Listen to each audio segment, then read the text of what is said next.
What if everything you thought you knew about the world was a lie? Beneath the veil of secrecy, an ancient truth is waiting to be uncovered, one that could change everything you believe about our place in the universe. David had always been a quiet man, content to live a life of anonymity in his small suburban home. That was until the night everything changed. It was a clear evening, the sky littered with stars, when he first saw it, a strange, flickering light in the distance. It moved in ways that no aircraft should. Slowly, it approached, growing larger and more distinct, until it hovered above the treetops in complete silence. His heart raced as he stared, transfixed by the sight. The light was no ordinary star, no meteor streaking through the sky. It was something else entirely, a UFO. He had heard stories of UFOs, of government cover-ups, but nothing had prepared him for the reality. The object hovered for what felt like an eternity, before it shot off into the sky, at an impossible speed, disappearing without a trace. He sat there for a long time, stunned, trying to wrap his mind around what he had just witnessed, but that wasn't the end of it. The next morning, David's world became infinitely smaller. There was a knock at his door. Deep into the afternoon, when the world seemed to still, two men stood outside. They were tall, too tall for normal people, their faces obscured by the shadows of their dark, wide-brimmed hats. They wore black suits, crisp and immaculate, their eyes hidden behind dark sunglasses. Even though it was far from sunny, David's stomach twisted in a knot as they introduced themselves strangely, without ever giving their names. They knew everything. The questions they asked, the things they said, made it clear they knew about his sighting, but they didn't ask if he'd seen something they already knew the answer. "You didn't see anything last night," one of them said, his voice cold and methodical.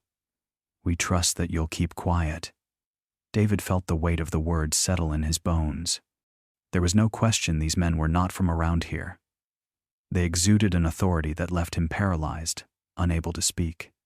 Their words were heavy, threatening in a way that wasn't loud but ominously soft, like a quiet storm waiting to break. As they turned to leave, one of the men looked back over his shoulder. "We'll be watching you," he said, his voice almost imperceptible, as if spoken just to him alone.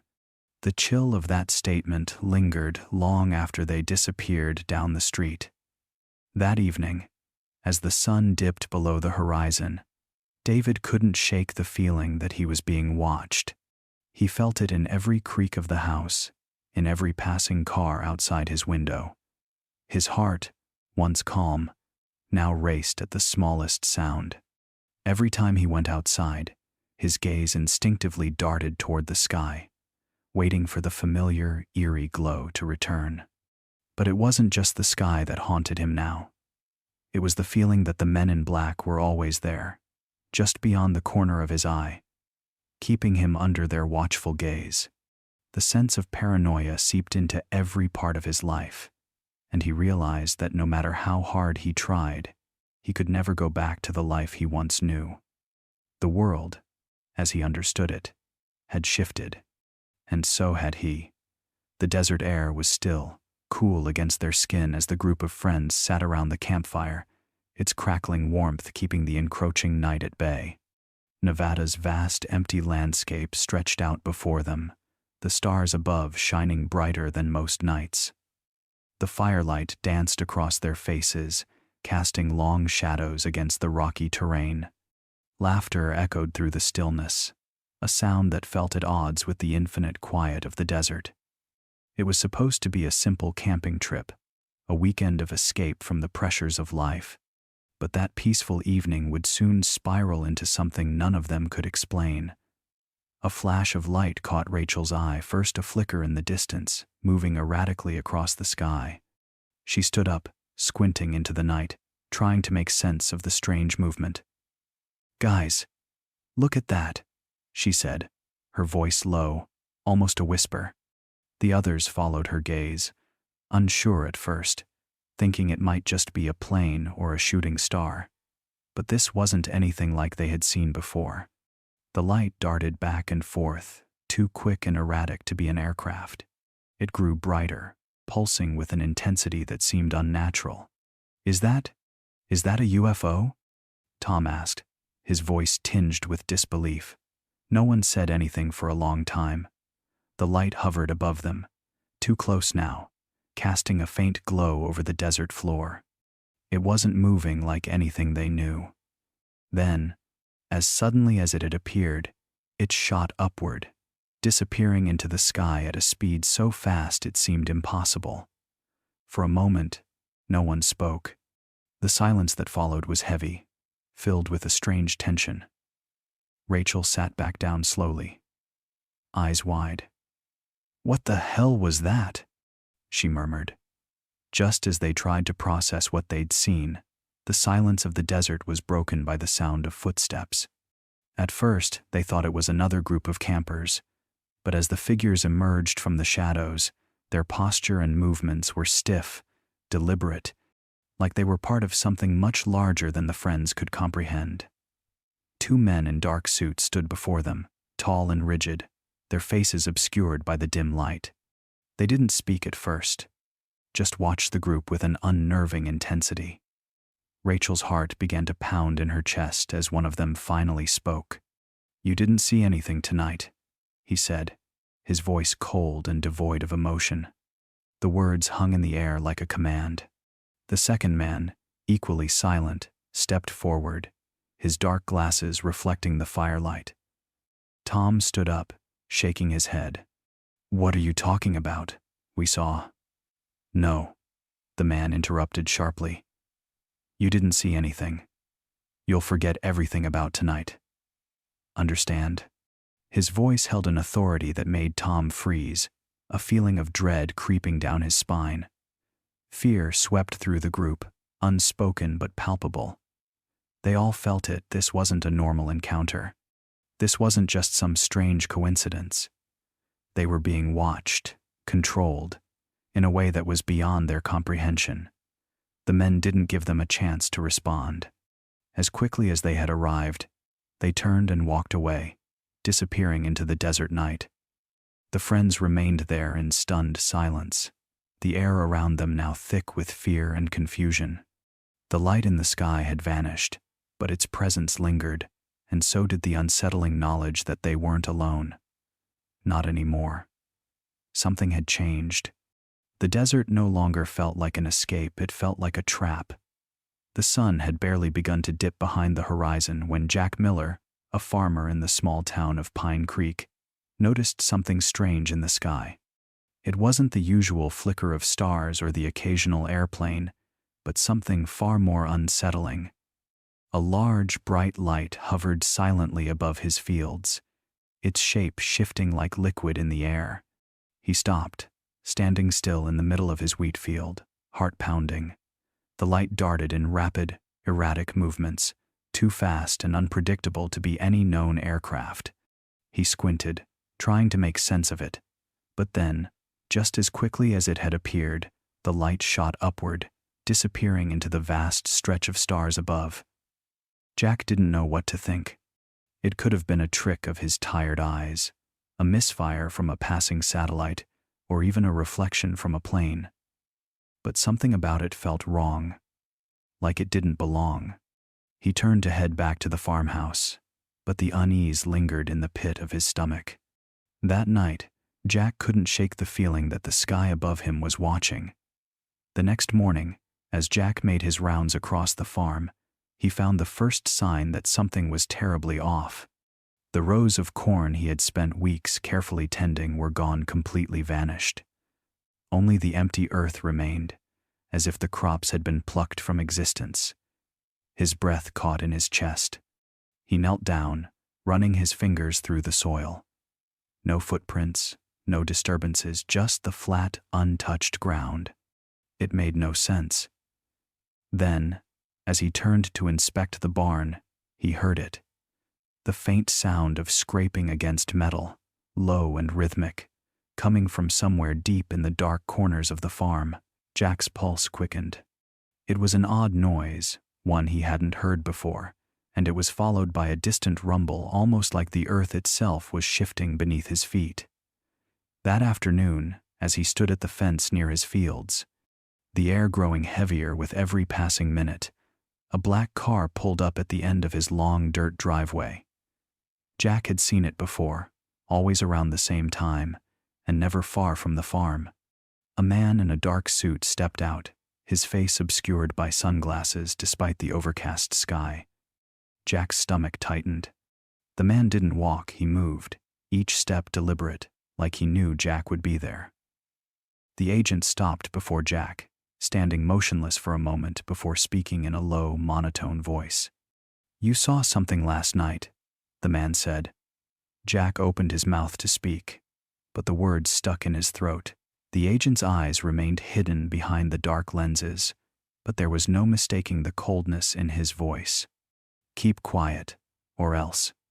Jack froze, the weight of the warning settling like a stone in his chest. Before he could respond, the man turned and walked back to his car, disappearing just as quickly as he had appeared. Jack stood there for a long time, trying to make sense of it all: the strange light, the disappearing crops, the unsettling warning. And as the sun set once again over his farm, he realized something. Whatever had come to his fields was not done yet. The quiet would be broken soon, whether he wanted it or not. Rachel Stevens had always been drawn to the truth, no matter how elusive it seemed. As a seasoned journalist with a passion for the unexplained, she had spent years investigating UFO sightings, government cover-ups, and strange phenomena.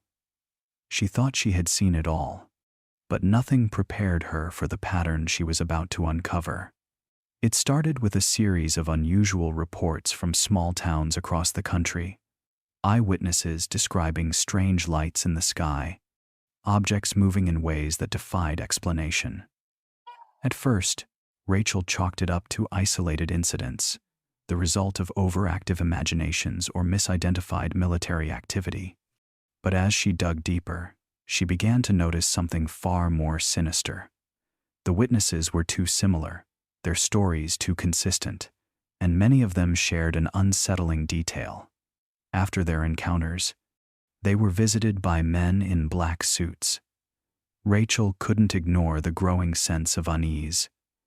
Her gut told her there was a larger story at play, one that went beyond mere sightings. Late one night, as she sifted through her notes in her cramped office, she received an anonymous phone call. The voice on the other end was low, distorted, and deliberately vague. "You're getting too close," the voice warned. "Drop the investigation." Rachel's heart raced. She had received plenty of strange calls in her career, but none like this.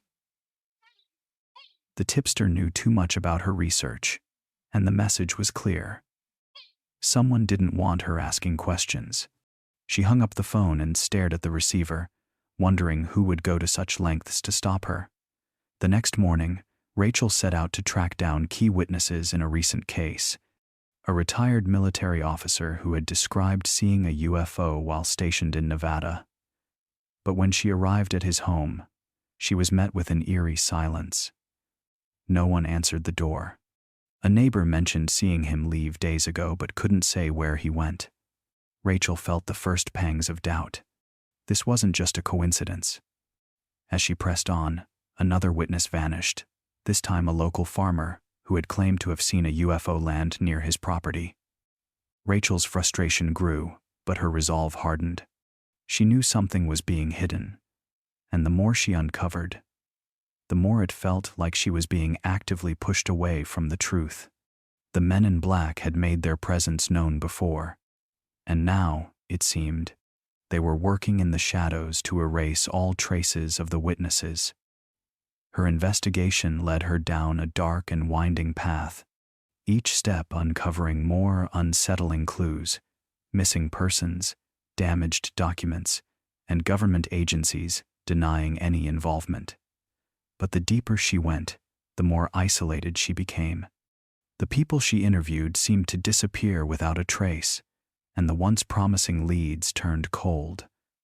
One late evening, as she was preparing for her next move, Rachel sat at her desk, piecing together the puzzle.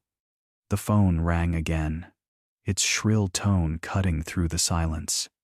When she picked up, she heard only a click before the line went dead. Her pulse quickened as the realization hit. She wasn't just investigating UFOs anymore.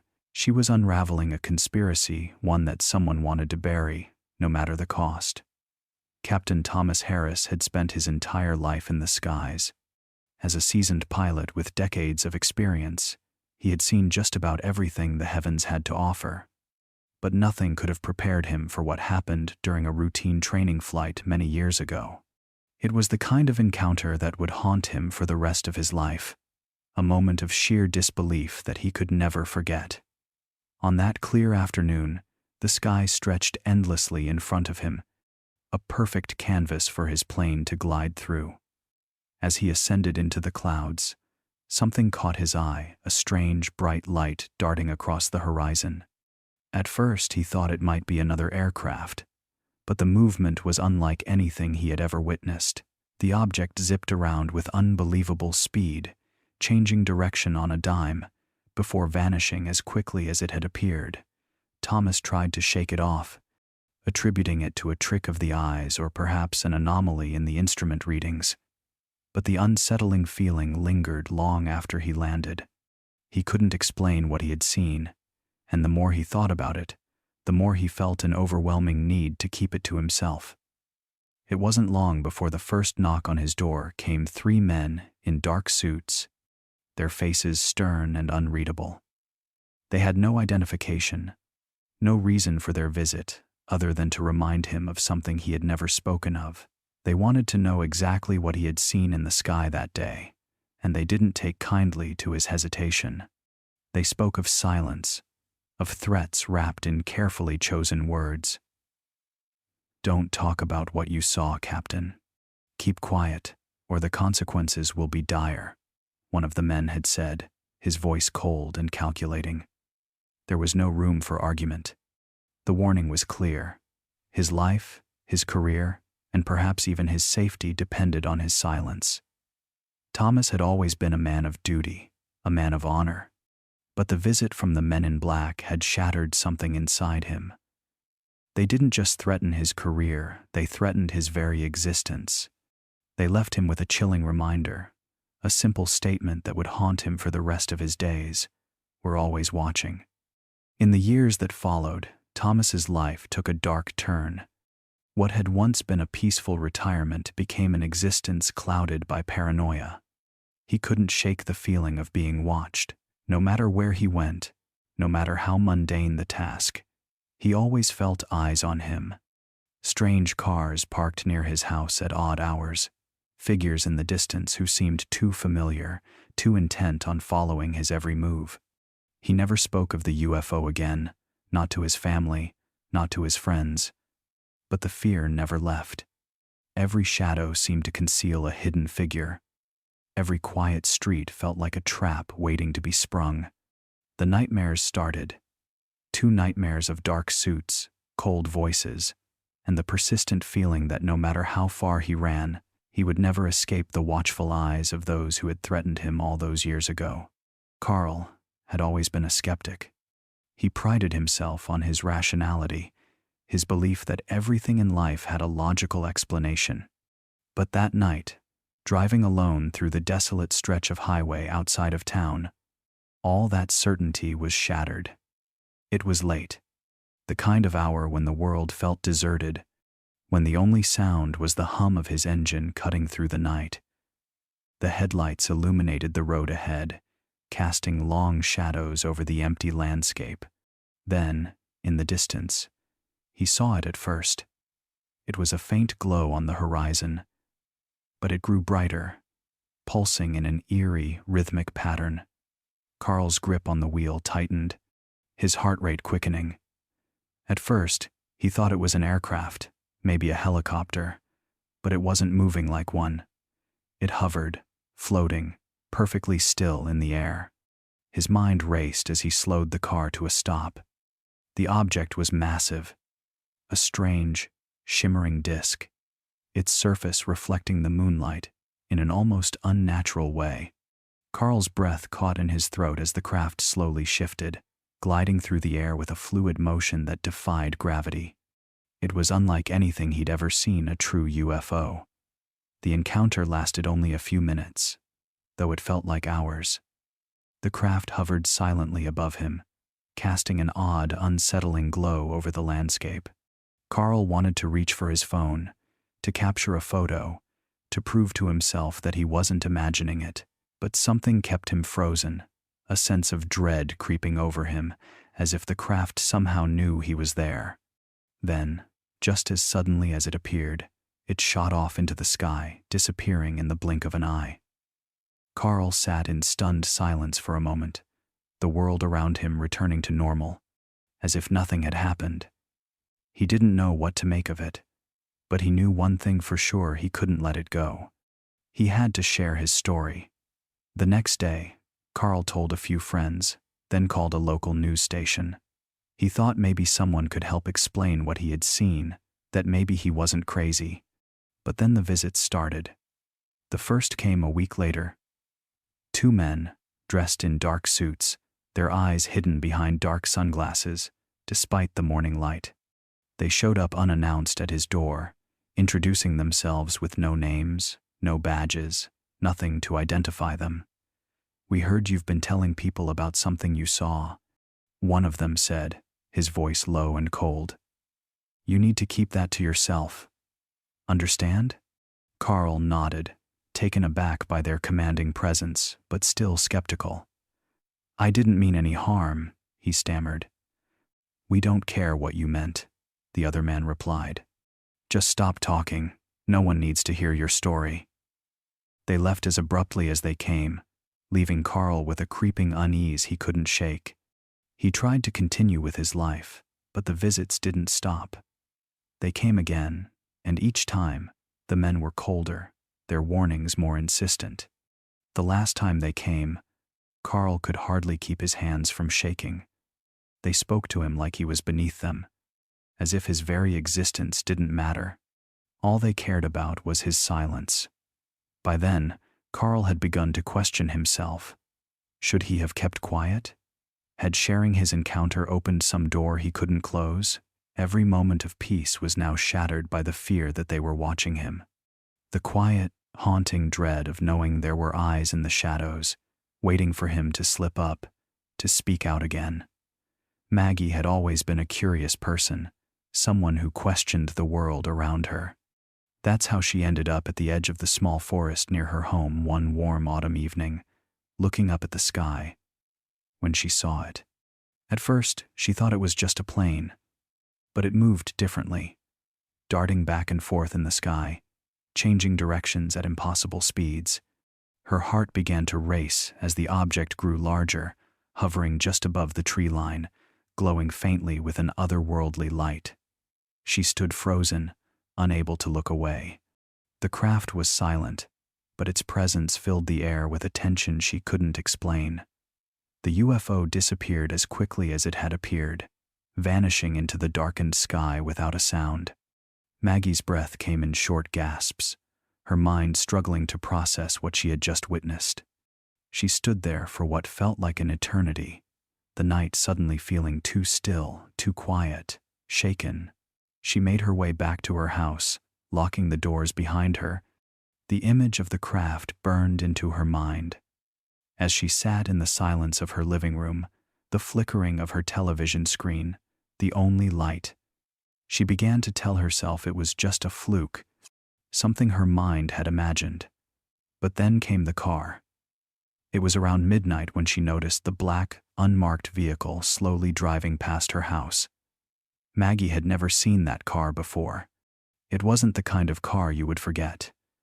The windows were tinted, almost entirely black, and the car moved so smoothly, it almost seemed to glide. She watched it turn down the street, only to reappear a few minutes later, circling back.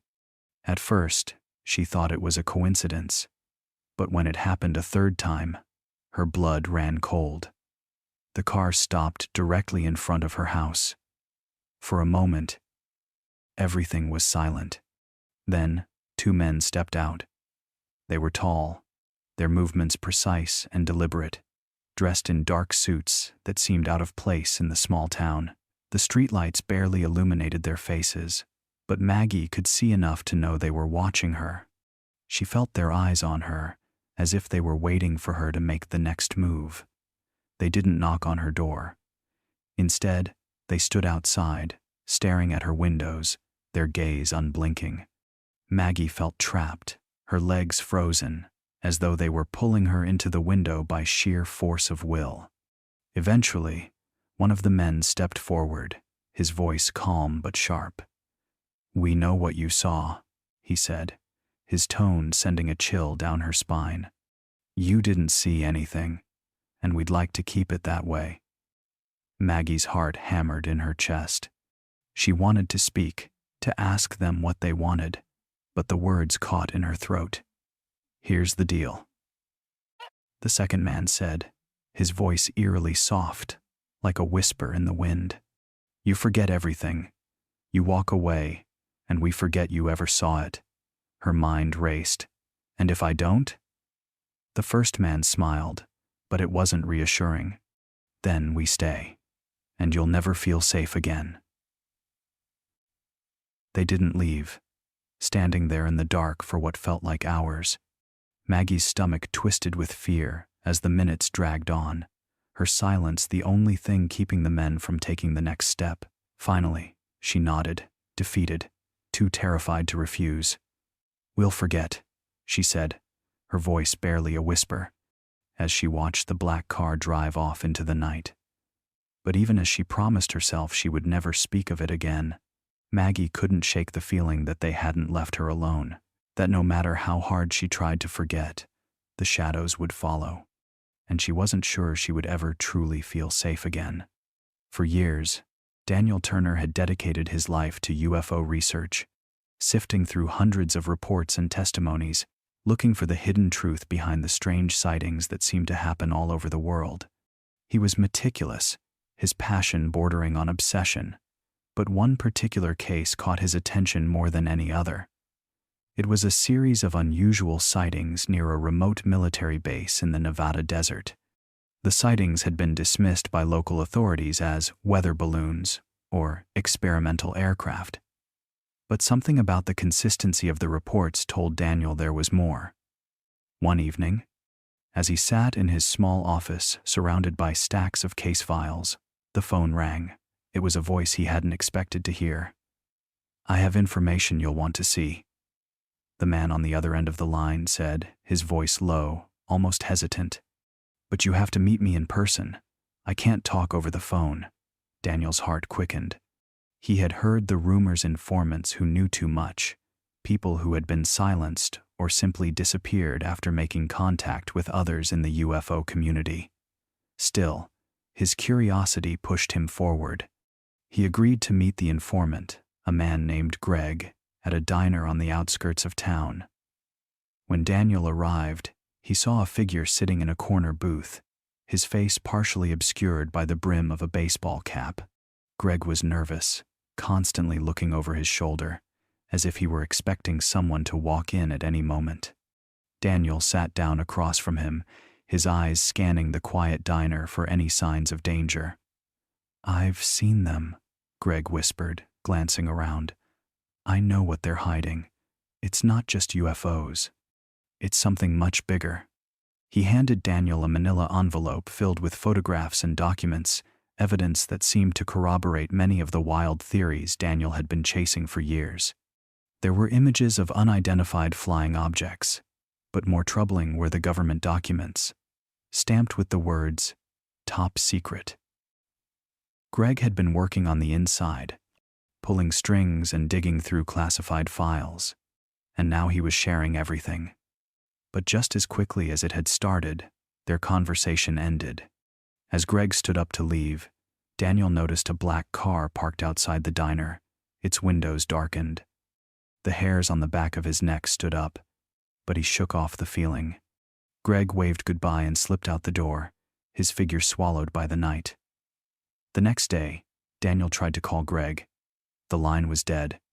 He drove to Greg's apartment, but when he arrived, There was no sign of life. The landlord informed him that Greg hadn't been seen in days. His apartment was empty. The only thing left behind was a clutter of personal items, like he had vanished into thin air.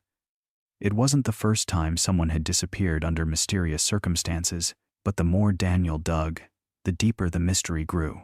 His phone was tapped, his movements were being tracked, and strange figures started appearing at the edges of his life.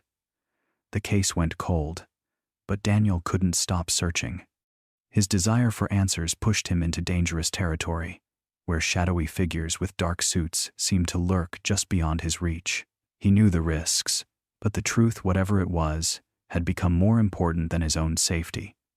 Carla Jenkins had always been a skeptic. She was a journalist by trade, and while she had written countless articles about strange happenings, UFO sightings had never quite piqued her interest. But one night, as she drove home from a late meeting, she saw something that changed everything. In the clear night sky, just over the hills, she noticed an unusual cluster of lights hovering impossibly still.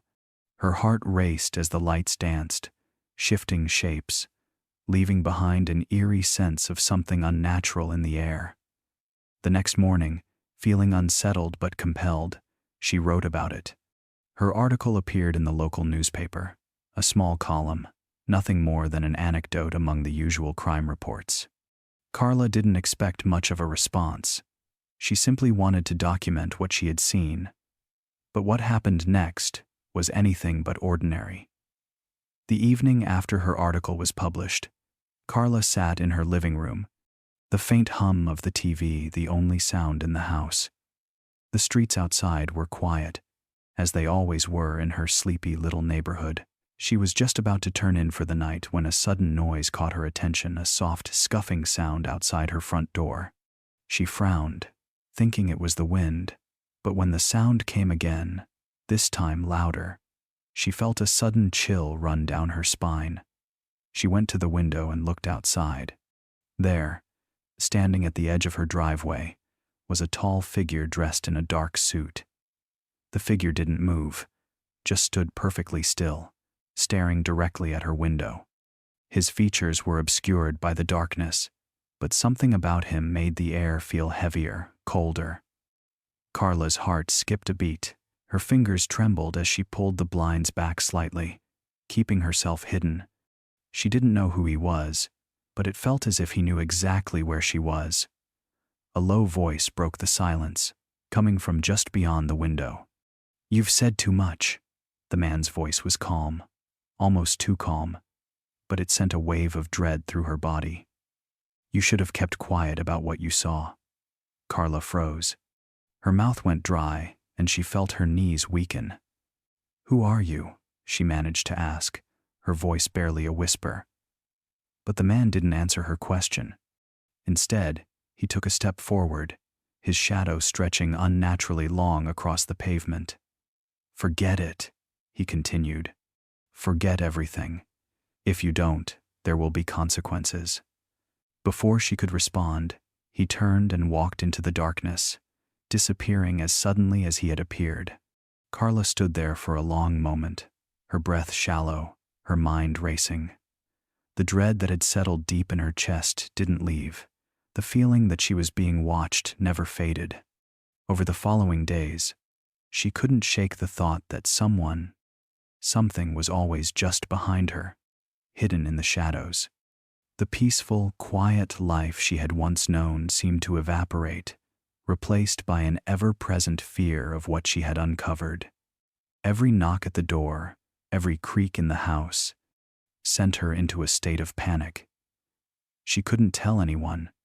She couldn't trust anyone. She had opened a door, and now, it seemed, she was trapped in its shadow. The truth was no longer something she could bear to seek. It was a burden, and it was one she was certain she would carry for the rest of her life.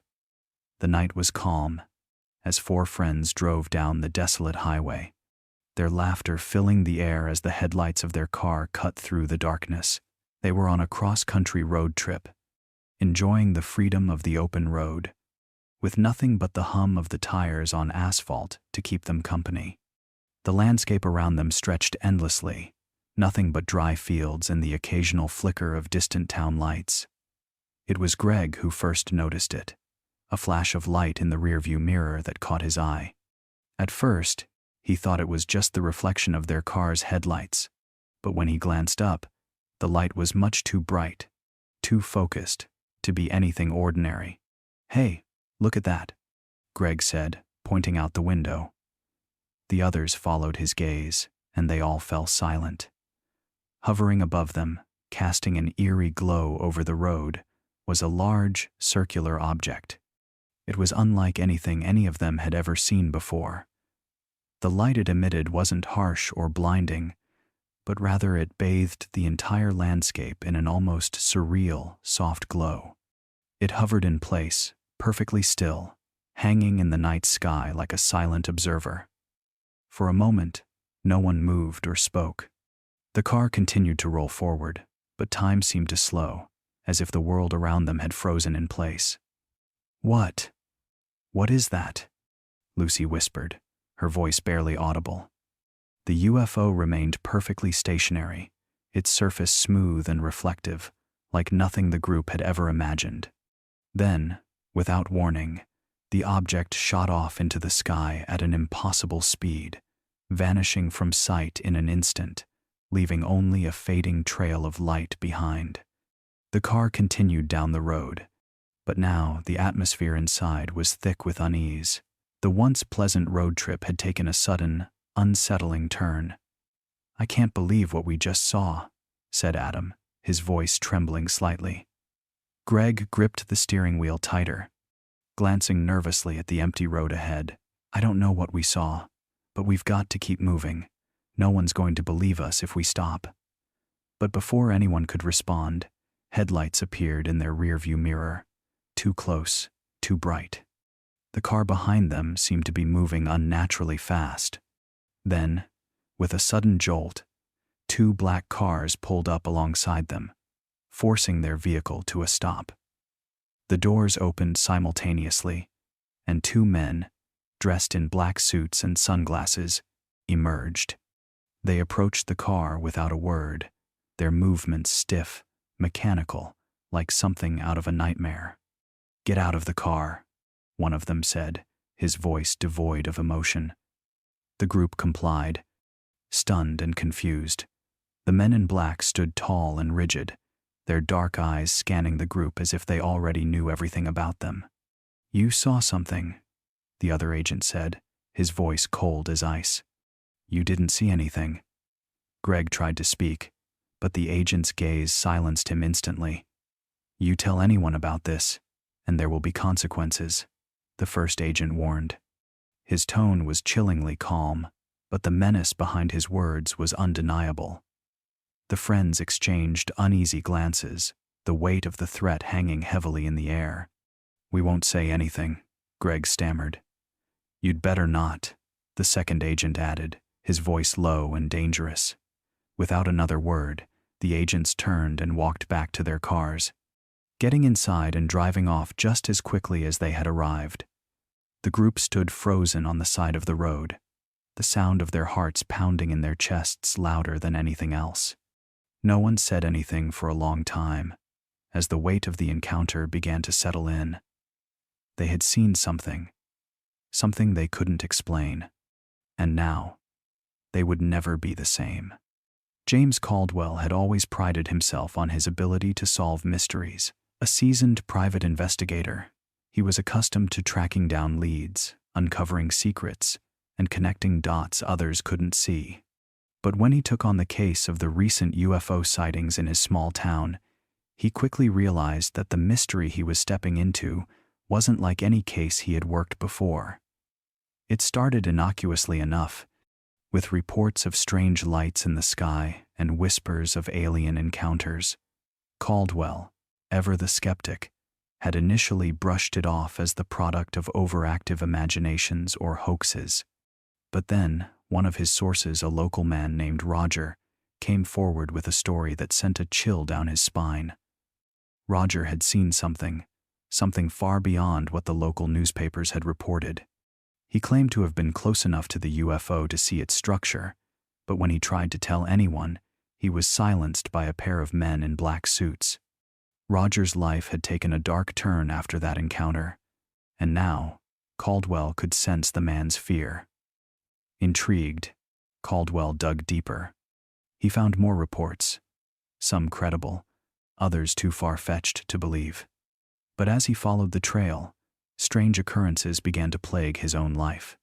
It started with small things. His phone would go dead in the middle of calls, or he'd find his office ransacked despite no sign of a break-in.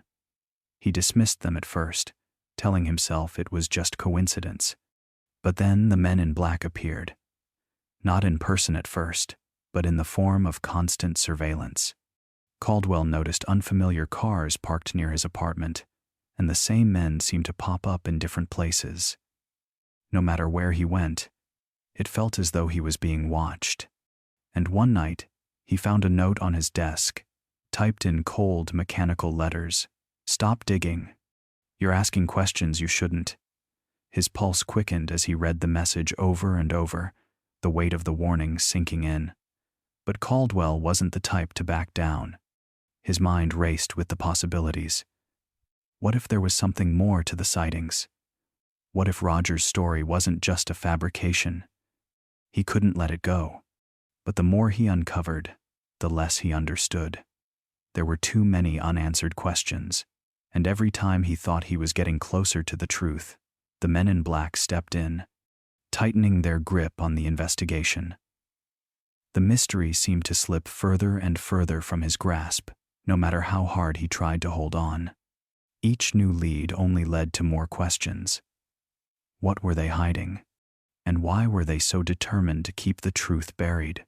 Caldwell began to wonder if the truth was just out of reach, if it was a puzzle that no one was meant to solve.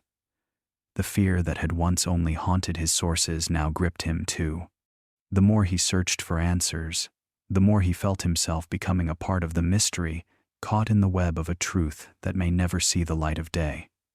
Carla never imagined that the nightmarish memories of her abduction would haunt her in the way they did.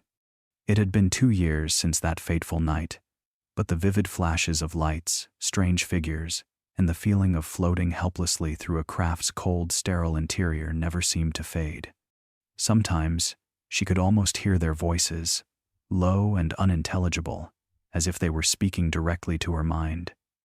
But this was different. The dream began like any other. She found herself standing in a dark, featureless room, bathed in a faint, ethereal glow. But this time, there was something distinctly new. She could see them, 3 figures, their eyes glowing a bright shade of blue, their features almost impossible to comprehend. The sense of calm they exuded was overwhelming, unlike the cold fear she remembered from the night of her abduction. One of them stepped forward, its voice echoing in her mind, a gentle yet firm warning. "Do not trust them," it said. "They are not who they seem. The ones who come after you, the men in black, are not human. Their intentions are not your concern, but they will try to erase your memory. Protect yourself. Avoid them at all costs." Carla tried to speak, to ask them what they meant, but the words caught in her throat. The being raised a hand, and suddenly, she was awash with images, flashes of people in dark suits, their faces distorted and alien, their movements unnatural. The MIB, the dream told her, were somehow connected to her abduction. The line between the two blurred in her mind, leaving her with more questions than answers. Then, just as quickly as it had all started, the dream ended, and Carla woke with a start, her heart racing. She sat up in bed, the memory of the dream still fresh, too vivid to be dismissed as just a product of her subconscious.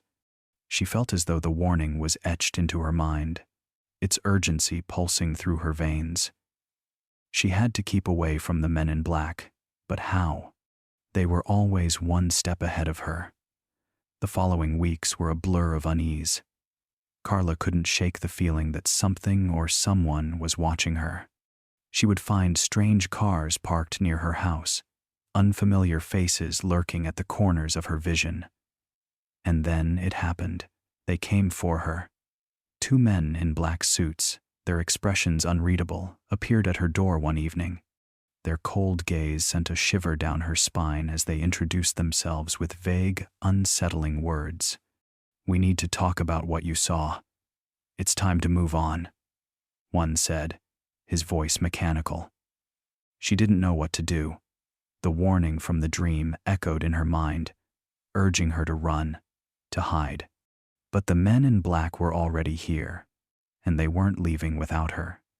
As they stepped closer, she realized that the alien warning, once a dream, had become her reality. The terrifying thought gnawed at her. Were the aliens and the MIB connected? Were they both part of something bigger? Something she wasn't meant to understand? She had no answers, only the cold, undeniable truth that her life was once again entwined with forces beyond her control. And no matter how hard she tried to escape, the MIB always found her. Mark had never been one to believe in the paranormal. He was a man of logic, grounded in science and reason. But that all changed the night he experienced something he couldn't explain, something that defied all the rules of reality. It started with a simple drive home, just like any other evening. Mark had just crossed the county line, the headlights of his car slicing through the darkened countryside, when a bright light filled the sky. At first, he thought it was an aircraft, perhaps a helicopter, though it was far too bright and moving far too erratically. He pulled over to the side of the road, his breath catching in his throat. The light hovered above him, almost as if it was waiting, studying him. Before he could make sense of it, the world around him seemed to fade. His vision blurred, and then everything went dark. The next thing Mark remembered, he was standing in a sterile, cold room. Strange figures surrounded him, their faces obscured by an impenetrable haze, their bodies slender and impossibly tall. His limbs felt heavy, as though they didn't belong to him, and his head throbbed with an aching pressure. They didn't speak to him, not in any language he understood, but he heard them clearly in his mind. "Don't be afraid. We won't hurt you." Those words lingered, even as he was lifted into the air and carried across an invisible threshold into an even more alien landscape. The details of what happened next were fragmented, flickering images of strange machinery, cold metal walls, and a sense of drifting weightlessly through the unknown. Then, just as suddenly as it had started, and it was over, Mark found himself back in his car, the engine still running. The light was gone, and the night seemed to return to normal, as though nothing had ever happened. But the lingering sensation remained, the feeling of being watched, of having been somewhere he shouldn't have been. He couldn't shake the thoughts, couldn't stop his mind from racing with questions. Had he dreamed it all? Had he just lost time somehow? But the strange markings on his arms and the sense of disorientation were undeniable. He had proof, or so he thought, until the visitors arrived. A week later, two men knocked on his door. They were dressed in dark suits, their expressions blank and emotionless. He invited them in, trying to make sense of what they wanted. They didn't introduce themselves. They didn't need to. They had come for one thing, and one thing only, his silence. They warned him, their voices cold and controlled, that what he had experienced wasn't meant to be shared. They told him to forget everything, to never speak of it again. Mark tried to explain the truth, but they just stared at him, as though he were nothing more than a child telling a tall tale. They didn't believe him. They didn't even acknowledge the marks on his skin, the strange sensations that still gripped him. They simply told him to stay quiet. In the days that followed, Mark's memories began to slip away. At times, he would find himself staring at a blank wall. Images from the abduction flashing in his mind, fragments of faces, of symbols he couldn't recognize. His reality started to feel warped, as if the very fabric of his own mind was being pulled apart. He wasn't sure if it was the abduction that had fractured him, or the MIB's insistence that nothing had ever happened, but either way, Mark felt as if he was losing his grip on what was real. And as the days stretched into weeks, he was left with only one certainty. Whatever had happened to him that night, whatever he had seen and experienced, it was too dangerous to speak about. The silence, like a heavy weight, was becoming unbearable. The men in black weren't just protecting a secret, they were erasing him, piece by piece. Tom had always been meticulous in his work. A government employee in a small, dimly lit office, he was tasked with managing files, sorting, archiving, and occasionally retrieving documents for higher-ups. It was a mundane job, one he did without question, until he stumbled upon something that would change his life forever. It started innocently enough. He was asked to retrieve a set of files from an old storage room, files that hadn't been touched in years. The moment he pulled open the first folder, his heart skipped a beat. The documents were unlike any he had ever seen. Long strings of black ink obscuring entire sections, as if someone was determined to keep their contents hidden. He flipped through more folders, each one worse than the last, filled with redactions so thick they appeared almost like inked-out barriers to his understanding. But there were gaps, pieces here and there that hadn't been hidden fragments of information, disjointed yet undeniably unsettling. The reports mentioned UFO sightings across various locations, dates that matched up with news reports Tom had heard over the years. But the more he read, the more questions emerged. The incidents weren't just reports, they were deeply classified, detailed encounters that went far beyond any known military or scientific explanation. Some of the files contained sketches, alien figures, ships that defied logic, objects that hovered in the sky with no discernible means of propulsion. As Tom's eyes darted over the pages, his mind raced. Was he truly reading these? How could such documents exist in plain sight, and why were they hidden? A creeping unease settled into his chest, but curiosity had taken hold. He knew he was supposed to report his findings, but something told him that doing so would open a door he might not be able to close.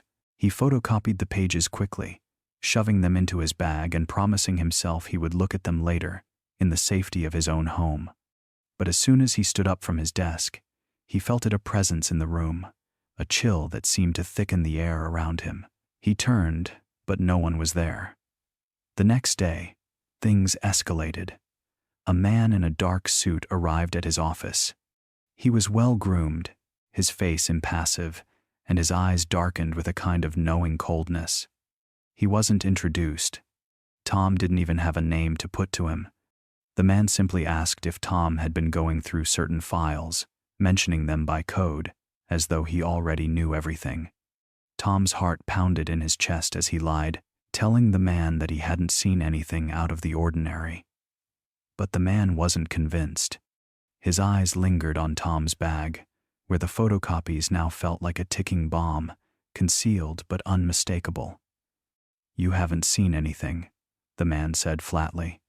"And you won't." The door clicked shut behind him, and just like that, the weight of Tom's decision hit him. He had made a grave mistake. The MIB had already found him. There was no going back now.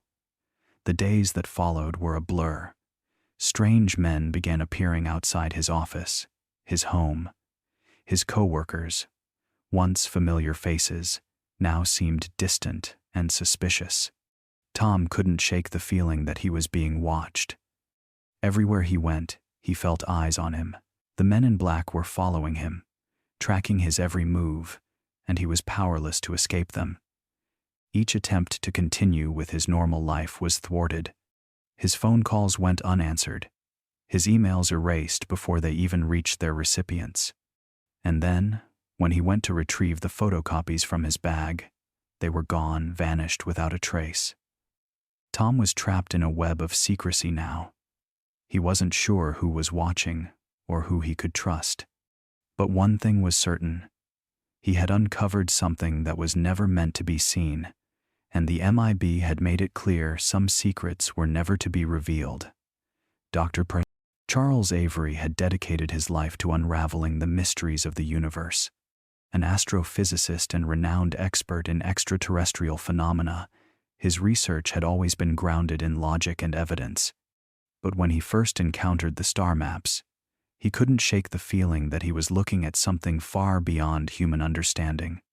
It all started with a series of ancient astronomical charts that predated any known civilization maps, depicting constellations and star alignments that seemed impossibly precise for their time.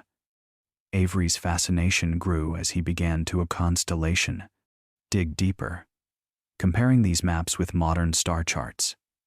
What struck him was the alignment, a pattern that mirrored coordinates to a degree that suggested intelligence behind their creation. These weren't just arbitrary star patterns. They were a message, a language written in the stars themselves. Each constellation, each grouping, seemed to point toward a specific location, a place in the cosmos that defied what we knew of space. Weeks passed, and his obsession with the star maps consumed him. He pored over ancient texts and modern data, using advanced software to track the coordinates. The results were chilling. The message embedded in the stars pointed to a location in a far-off galaxy, one that wasn't just scientifically significant. It was nearly identical to a point that matched some of the UFO sightings Avery had been studying for years. It was as though the message was guiding him to a place where human understanding might shatter and the unknown might finally be explained. Avery made his findings public. He wasn't expecting the attention it drew, but nothing could prepare him for what came next. Late one evening, as he sat alone in his office, the door creaked open. A man entered, a figure dressed in a black suit, his face eerily unreadable. His presence was suffocating, and Avery's heart raced. "Dr. Avery," the man said, his voice cold. "We know what you're researching." Avery's throat tightened as he instinctively took a step back. He had heard rumors of them, rumors about the men in black, shadowy figures who silenced anyone who got too close to the truth. "We've been following your work closely," the man continued. "You need to stop. You're uncovering things you're not meant to know. If you continue, the consequences will be severe." Avery's mind raced. He had been warned, but there was no turning back. The message in the stars was too important, too profound to abandon. Despite the man's chilling threat, Avery couldn't help but wonder. Had they known about this message for centuries? Were the men in black themselves trying to prevent the world from learning something they weren't ready to face? As the man in black turned to leave, Avery couldn't suppress his growing dread. He knew now that his discoveries were far more dangerous than he ever imagined. There were forces at play, forces that controlled not just his research, but the very knowledge of the universe itself. He could feel the weight of those forces closing in, but his curiosity was unwavering. He had found something in the stars, something hidden for a reason, and he wasn't ready to stop just yet. As the sun began to set over the small town of Garrison, Ethan Miller, a local photographer, was wrapping up a quiet afternoon shoot. He had been hired to take some photos for a magazine article about the town's historic landmarks. Nothing extraordinary, just a simple assignment. But as he aimed his camera toward the horizon, a glimmer caught his eye. Something unnatural in the vast expanse of the sky. At first, he dismissed it, thinking it was a trick of the light. But then it moved, slowly at first, and then with a speed that defied logic. Ethan snapped a few quick shots, his fingers instinctively pressing the shutter button. He watched as the object hovered for a moment, then shot across the sky in an instant, vanishing into the distance. Ethan stood there, breathless, unsure of what he had just witnessed. He quickly packed up his gear and made his way back to the darkroom in his small apartment, eager to see if the images he had captured revealed what he thought he had seen. As the photographs slowly developed, Ethan's heart began to race. There, in the center of the frame, was a clear image of a saucer-like craft, its surface reflecting the fading sunlight. There was no mistaking it. This was not a plane, not a weather balloon. It was something else, something he could not explain. The sighting he had experienced was now preserved, an undeniable piece of evidence. But as Ethan admired the photograph, he felt a chill crawl down his spine. He hadn't realized how much time had passed until there was a knock on his door. When he opened it, 2 men stood in the doorway, dressed in black suits, their faces expressionless. Their presence felt wrong, like they didn't belong in the room, in this world. "Mr. Miller," one of them said, his voice smooth but laced with an underlying tension. "We've come to speak about the photographs you've taken." Ethan felt his stomach tighten. He hadn't told anyone about the UFO, hadn't shared the images with anyone other than the magazine editor. How had they known? "We understand you've captured something rather unusual," the other man continued, his gaze unwavering. "We're offering you a simple deal. Erase all records of these photos, destroy them, and you will be left alone." Ethan's mind raced. He knew what they were asking, but something inside him refused. This photograph, this proof, it was too important to ignore. "I can't do that," he said, his voice steady despite the fear rising inside him. The 2 men exchanged glances, their faces unreadable. "You don't have a choice," the first man replied. "Erase the photos, or we will make sure they are erased for you." With that, they turned and left, vanishing into the quiet evening. The next few days passed in a blur of unease. Ethan couldn't shake the feeling that something was wrong. Strange occurrences began to plague his life. His car's engine would stall for no reason. His phone would ring with no one on the other end. And he felt like he was being watched, even when he was alone. It wasn't paranoia. It was something deeper, something he couldn't explain. The weight of the men's warning hung over him, and he began to wonder if refusing their offer had been a mistake. But he couldn't undo it now. The photograph, the proof, was out there, and he knew that the MIB would stop at nothing to ensure that it was never seen again. Derek Lawson never intended to be the type of person who reported UFO sightings. He had seen enough to know that most people wouldn't believe him, and frankly, he wasn't sure he believed it himself. But that night in the woods, when a pulsating light had danced above the trees, was unlike anything he had ever experienced. His instincts had driven him to call it in anonymously, of course. He figured the authorities might take interest, maybe send someone to investigate. After all, it wasn't just a bright light in the sky. It moved with purpose, defying any aircraft he had ever seen. But ever since that call, something had changed. At first, it was subtle, a feeling that someone was watching him. He brushed it off as paranoia, the kind of thing that follows you when you start thinking about something too much. But over time, the sensation grew stronger, more insistent. It started one evening when he saw a man standing across the street from his apartment. Tall, dressed in black, with dark sunglasses, despite it being well after sunset. The man never moved, just stared at Derek with an intensity that sent chills down his spine. Derek had shaken it off, thinking it was just a coincidence, maybe someone waiting for a bus. But then it happened again and again, at different times, in different places. The man in black, always there, always silent, always watching. The encounters became more frequent, as if the man knew where Derek would be before he did. Once, while walking home from a local diner, Derek saw him standing at the far end of the street, just outside the glow of the streetlights, his figure an eerie silhouette against the darkness. Derek's pulse quickened, his steps faltering. He tried to pretend he hadn't noticed, but when he glanced back, the man had moved closer, not in a rush, but with an unsettling calmness. It was as if he was following at a distance, never speaking, never acknowledging Derek's presence, just watching. By the time the weekend rolled around, The fear had fully set in. Derek began to wonder if he was losing his grip on reality. Had he made a mistake by calling in the UFO report? Were these visits a result of that single decision, or was his mind simply unraveling, creating the man in black as some kind of imagined figure?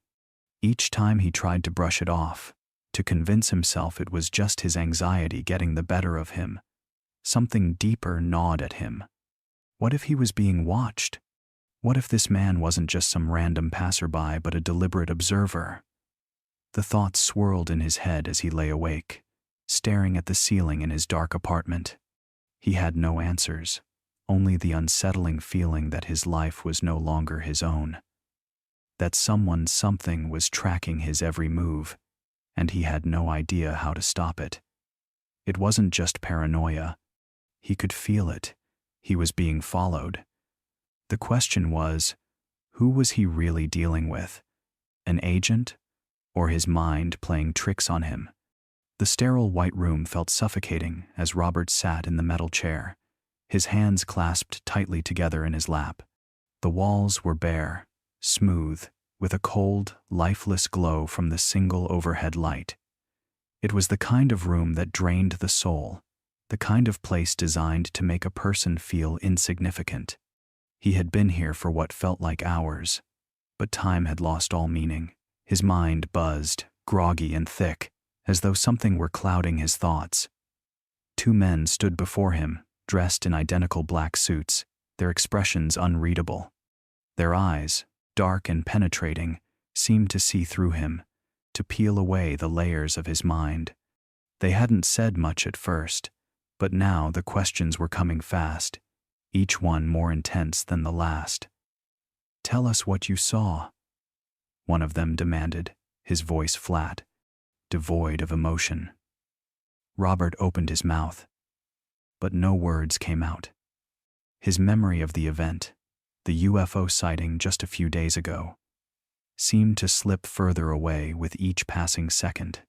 He remembered the light in the sky, how it moved with such precision, how it seemed to hover for a moment before shooting off at an impossible speed. But now, as he tried to form the words, it was like trying to grasp onto smoke. I saw a light," he began. But even as he spoke, he felt something was wrong. It didn't sound right, didn't feel like his own words. The more he tried to recall, the fuzzier it became. The events from that night were being swallowed up by an unsettling fog that clouded his mind. The agent across from him nodded, his eyes narrowing slightly. What kind of light? His tone was almost too calm, too knowing. Robert hesitated. It was bright.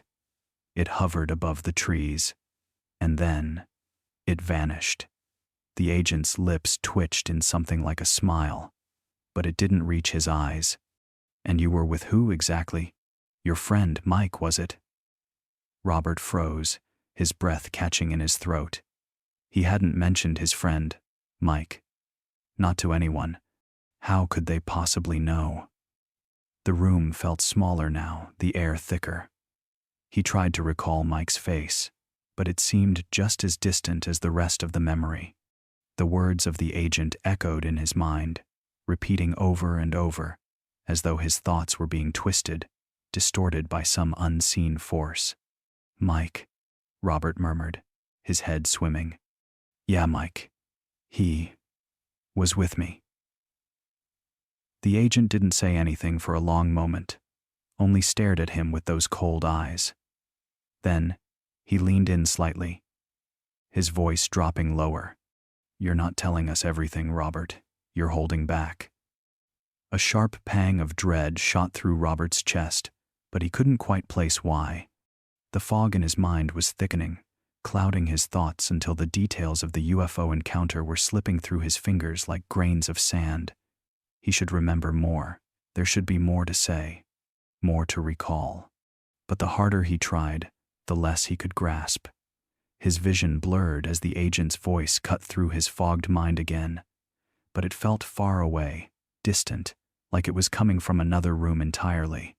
The more you resist, The harder it will be to remember, the agent warned, his words hanging in the air like a threat. Robert swallowed hard, his mind spiraling. He wasn't sure who was controlling the conversation anymore. It wasn't just the men in black. It was something else, something far darker that was playing tricks with his memory. The air was thick with dust and the remnants of charred debris. The crash site in the remote desert was still warm, the earth disturbed in unnatural ways, as if something had landed with an explosive force. Mark had arrived hours after the crash, drawn by rumors of the event, eager to find answers. He had been to the edges of military testing sites before, always intrigued by the stories of strange sightings. But this was different. There was something unsettling about the wreckage, something that felt too real to dismiss as another hoax. He was kneeling beside what looked like the remains of a metallic craft when the man approached. Tall, with a dark suit and sunglasses that covered more than just his eyes, the figure's presence felt like a shadow itself. Mark's heart skipped a beat as the man's footsteps crunched softly in the dirt behind him. He didn't turn around, he didn't need to. He knew who this man was, or rather, what he was. The MIB. The agent's voice, cold and deliberate, broke the stillness of the desert. "You're too close. You should leave." There was no threat in the tone, only a certainty that made the hairs on Mark's neck rise. The agent's words seemed to sink into his skin, a warning, not to be ignored. Mark's hand hovered over a piece of the wreckage. "What is this? What happened here?" The agent's eyes remained fixed on him. "You were told. Stop investigating." The words felt like ice, like an invisible hand pressing down on his chest, suffocating his curiosity. Mark stood up, suddenly feeling small, insignificant in the vastness of the desert. He couldn't shake the feeling that the agent knew more than he was letting on, that the very ground beneath his feet was hiding something enormous. But the MIB's warning echoed in his mind. The agent's next words were softer, but just as menacing. "If you keep going, you risk your life. Leave now." Mark stood motionless, the weight of the situation settling heavily on him. There was something about the agent that unnerved him more than the crash site itself. The way he spoke, the way he appeared out of nowhere, it was as if he had always known Mark would be here. The desire to uncover the truth burned inside him, but the agent's warning wrapped itself around his spine like a vice, making his legs feel weak. Reluctantly, Mark turned to leave. He had made up his mind. He couldn't let it go. He would return, dig deeper. The crash site held answers, he was sure of it. But the moment he stepped away, the violence began. The encounters were subtle at first. A flat tire in the middle of nowhere. A figure following him through the grocery store. A phone call with a voice that only said his name, then hung up. The unease mounted. And then, one night, someone broke into his apartment. No sign of forced entry, just the feeling that someone had been inside. He knew they were watching him. The fear settled in, creeping through his mind like an illness. The MIB weren't just guarding a secret, they were hiding something. But what? And why? Each step Mark took toward uncovering the truth seemed to pull him deeper into the darkness. The warning echoed in his head, becoming a constant companion. He had risked his life before. But this felt different. Every investigator knows that the search for truth is rarely straightforward. But for Lucas, it was beginning to feel like a relentless, dangerous pursuit. He had spent years combing through government records, following whispers, and piecing together fragments of a puzzle that seemed to lead nowhere. But now, something had changed. The whispers had grown louder, the clues more tangible. It was as if the universe was finally nudging him in the right direction, and this time, he could feel that the answers were just within reach. He had been given access to files, outdated records that had been buried for decades. Maps, photographs, redacted documents, everything he needed to prove what the world had long dismissed as myth. With every page he turned, a picture began to form. A hidden network of UFO sightings and government cover-ups that spanned decades. It was all connected, more than he could have ever imagined. The MIB, the strange disappearances, the secretive operations, it all fit together like a sickeningly well-orchestrated plan. But as he made his discoveries, Lucas couldn't shake the growing sense that someone, or something, was watching him. The deeper he dug, the more the unsettling feeling of being followed crept in. The hairs on the back of his neck stood up every time he opened a new file, every time he scanned a map with locations he knew should not exist. His hands trembled as he traced lines on a map, lines that led to places he could never have imagined. These were places wiped from public records, erased from history. The phone calls started soon after. Quiet, muffled voices on the other end, demanding he stop. "You need to back off. You're going too far," they would say. But there were no names, no identifying details, just the unmistakable cold tone of the MIB. Their presence was everywhere now. The subtle pressure to quit, to erase his research, to let it go, but Lucas couldn't do that. He had seen too much, uncovered too many connections. He was so close to something big, and the silence of his own fear only fueled his resolve.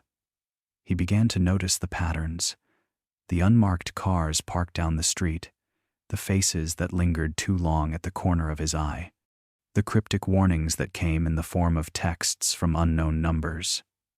At first, he thought they were just coincidences, but as the days went on, the threat became undeniable. He was being hunted, and the MIB were closing in faster than he had anticipated. But quitting wasn't an option. He had spent too many years searching for answers, too many sleepless nights sifting through fragments of truth that the world wasn't ready to hear. He could feel it in his bones. The truth was just ahead, just beyond the next door. But as each day passed, it felt like time was slipping through his fingers. The MIB were always one step ahead. The walls were closing in, and soon, Lucas realized, he would have no choice but to make a decision. Keep pushing forward and risk losing everything, or walk away and let the secrets remain buried forever. But for Lucas, the choice was clear. He couldn't stop now. He would search until there was nowhere left to run, until the truth was uncovered. It had been years since Elena had experienced her abduction, but the memories were as vivid as ever. The cold light, the disorienting hum, and the faces that weren't quite human. She had spent countless nights trying to forget, burying it all deep within the recesses of her mind. But now, it seemed, they were calling her again. It came in the quiet of the night, when the world felt still, and the weight of her thoughts was unbearable. At first, it was a whisper so faint she almost dismissed it. But then, it became clearer, louder, like an urgent pull on her very soul. A telepathic message, not from the darkness of her past, but from the very beings who had taken her those years ago. The voice in her mind was calm, but its message was clear and unsettling. "They know you know," it told her, "and they are closing in. The men in black are not what they seem. They work with us and against you." Elena froze, her heart pounding in her chest. The MIB had been a persistent shadow in her life since that night. The visits, the warnings, the subtle threats, they were always there, lurking in the background. But now, this message from the beings she had once thought to be her captors painted them in a new light. Could it be true? Could the MIB be more than human? Were they somehow involved with the aliens in a way that was beyond her comprehension? The message continued, sending a chill through her veins. "They are trying to control humanity," it warned. "They manipulate, they erase, and they hide. The truth is not for the world to see. If they find you, you will be silenced for good. Elena didn't know what to believe anymore. The thought that the very beings who had taken her could be working with the MIB to control the fate of humanity was too much to bear. She had spent years hiding, trying to move on, trying to live a life as normal as possible. But this message was a reminder she could never escape. The truth was too dangerous, and the MIB would stop at nothing to keep it buried. A cold sweat beaded on her forehead as she sat in the dark room, the weight of the warning settling in. The phone calls had already started, cryptic threats from unknown voices, always urging her to keep quiet, to forget. But how could she? How could she silence the voice in her head that told her the truth was much darker than she had ever imagined? The MIB would come for her. She knew that now. And the knowledge that they were working with the very entities that had abducted her filled her with a deep, paralyzing fear. She had to hide. She had to protect herself, even if it meant pretending to forget everything she knew. But deep down, she understood. The MIB weren't the only ones watching. The aliens were too. And they had their own plans. Jonah had always been a man of integrity, someone who believed in doing what was right, no matter the cost. That was until he became a cog in a machine that worked to suppress the truth. His position in the government had been influential, granting him access to some of the most classified files about extraterrestrial life, advanced technology, and the ongoing cover-ups. What he had uncovered in those files was nothing short of revolutionary. But with the discovery came an overwhelming realization. The truth wasn't just hidden, it was actively suppressed. His initial excitement turned to dread when he was approached. It happened during a routine meeting, one where he thought nothing out of the ordinary would occur. The men who entered were unlike any he had ever encountered. Dressed in black suits, their faces cold and unreadable, they exuded an air of intimidation. They didn't introduce themselves, nor did they need to. The message was clear from the start. Jonah's curiosity had cost him. They had been watching him. They didn't threaten him directly, not at first. Instead, they presented him with options. Stay silent, they said, and live out his days in peace. Speak out and face the consequences. The way they said it without a hint of emotion told Jonah everything he needed to know. These weren't ordinary men. They had access to powers, to resources, that far exceeded anything he had ever imagined. Their presence was a warning, a promise of something much worse than simple retaliation. The MIB had the power to erase lives, to erase memories. They could make someone disappear without a trace, and Jonah knew all too well that he was now a target.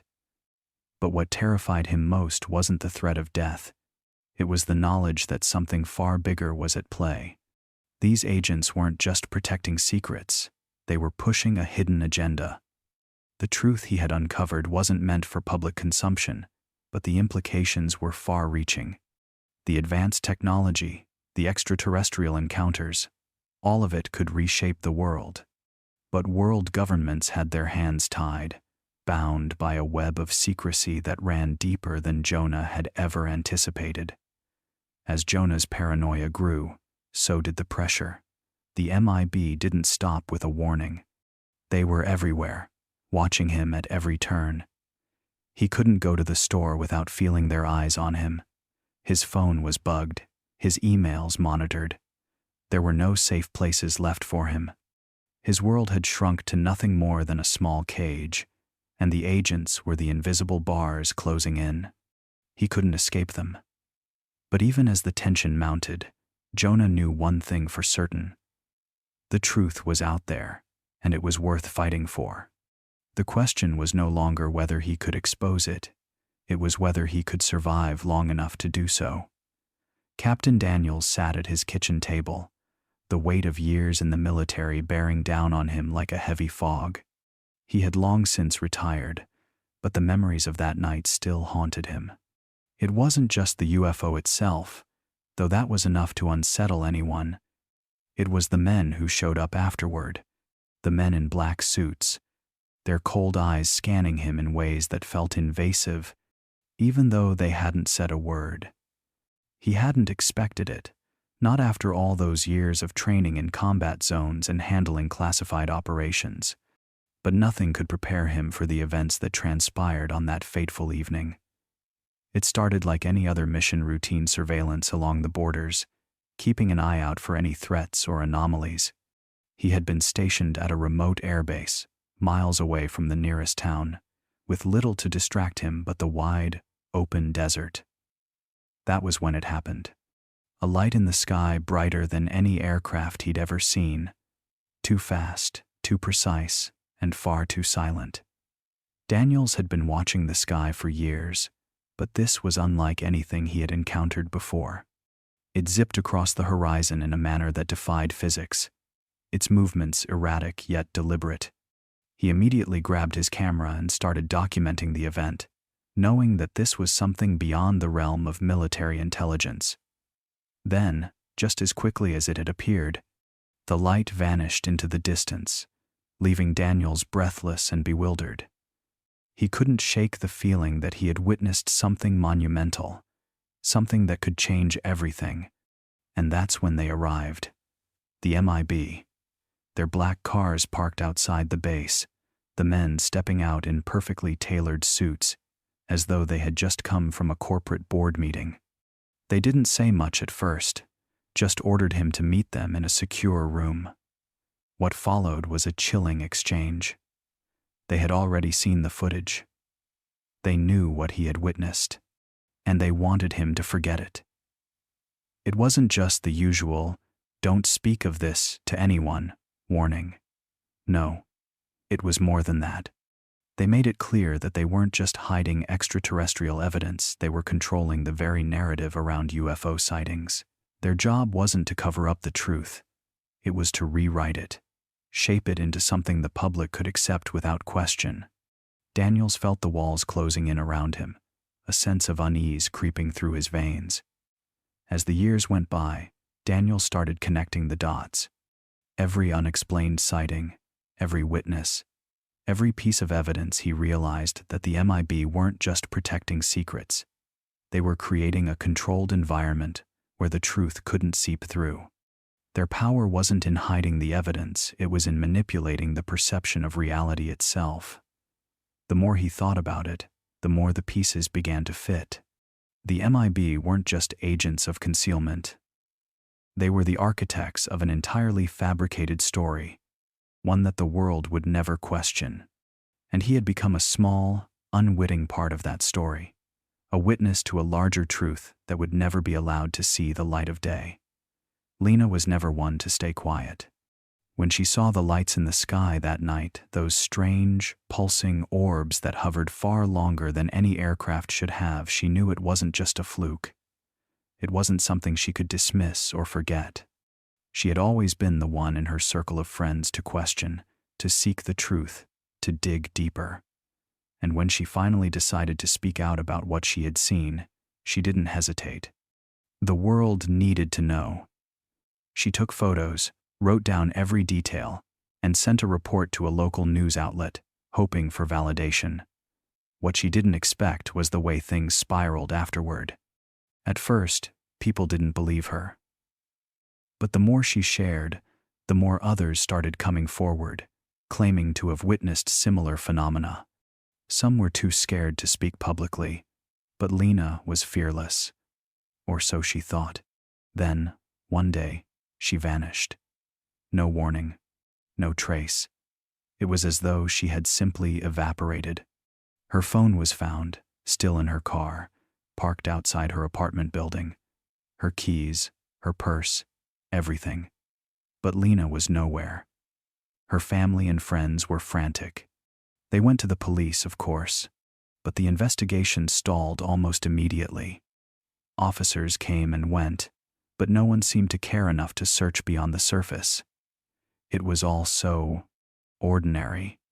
A missing persons case that didn't make the news, and that no one seemed willing to talk about.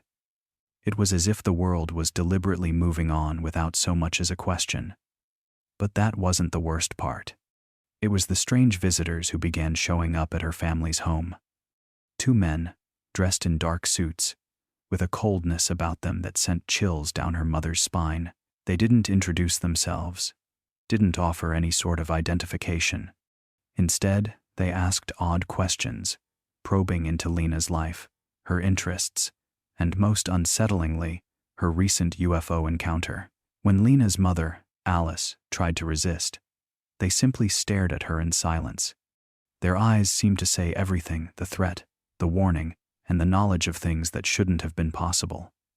Every time someone tried to follow up on Lena's disappearance, the MIB appeared, subtle and unshakable, always in the background, always ensuring that no one got too close.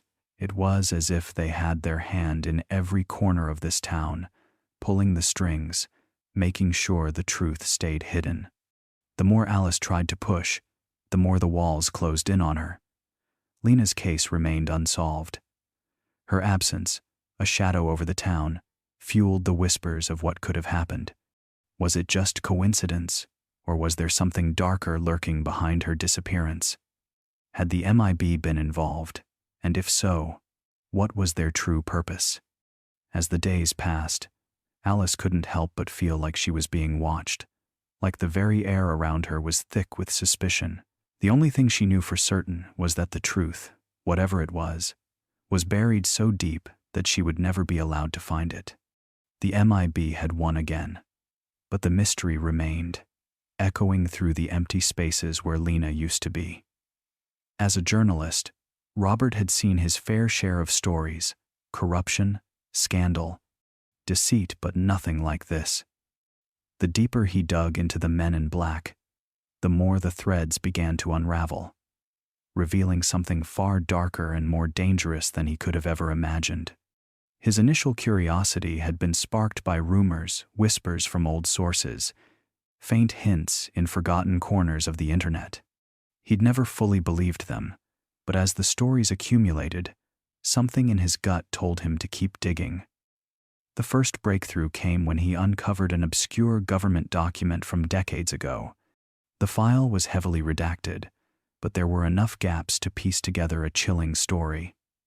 The MIB weren't just some rogue organization tasked with covering up UFO sightings. They were far more than that. Their origins were murky, their true purpose shrouded in secrecy. The file hinted at something bigger, an underground operation that extended far beyond UFOs. Robert's pulse quickened as he pieced together the fragments. The MIB had been involved in global events, some orchestrated, others manipulated from the shadows. They weren't merely hiding the existence of extraterrestrial life. They were controlling the narrative, reshaping history, and influencing world governments to maintain a facade of normalcy. The more Robert learned, the more he realized how deeply the MIB had embedded themselves into society. They weren't just an isolated group of agents. They had ties to powerful organizations, financial empires, and even military factions. Their reach extended into every corner of the world, and they had the power to silence anyone who threatened their carefully constructed illusion. But the deeper Robert dug, the more dangerous it became. Anonymous messages started flooding his inbox, cryptic threats warning him to stop asking questions, to leave the MIB alone. He laughed it off at first, but then the strange phone calls began. At night, when he tried to sleep, he would hear faint whispers on the other end, but when he picked up, there was only silence. It wasn't until the black cars started parking outside his apartment that the full weight of the situation settled in. One night, as Robert sat at his desk, sifting through more documents, there was a knock at his door. His heart pounded in his chest. He wasn't expecting anyone. Slowly, he opened it, only to be greeted by two men in black suits, their faces cold and unreadable. "Mr. Curtis," one of them said, his voice a monotone. "You've seen too much. Stop now, or you'll regret it."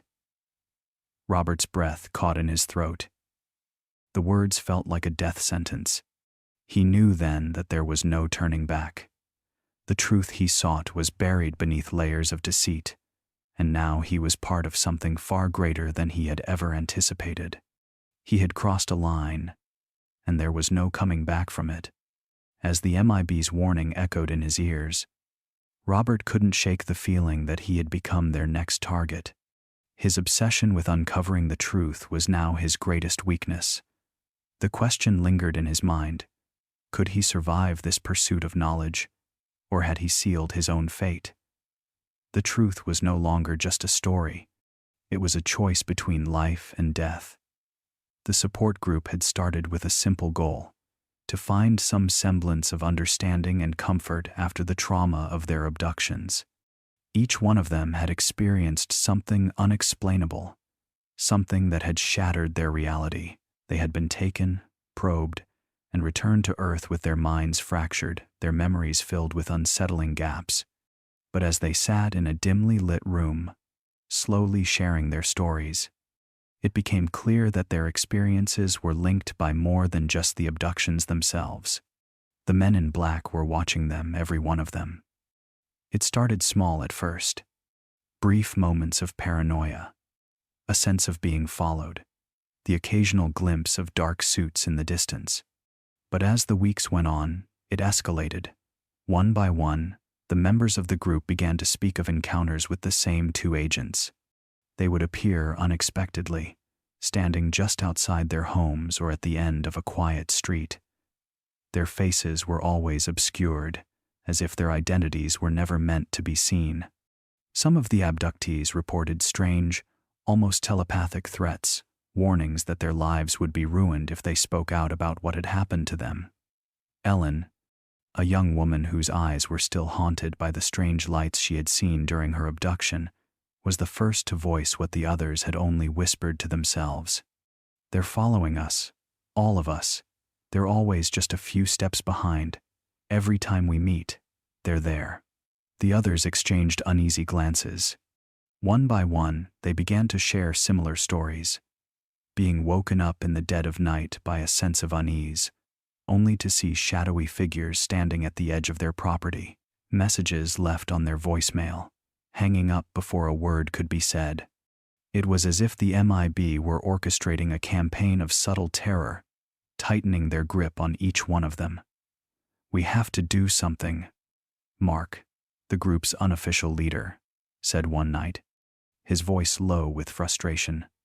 He had been the first to make the connection between the MIB and the mysterious events surrounding the abductions.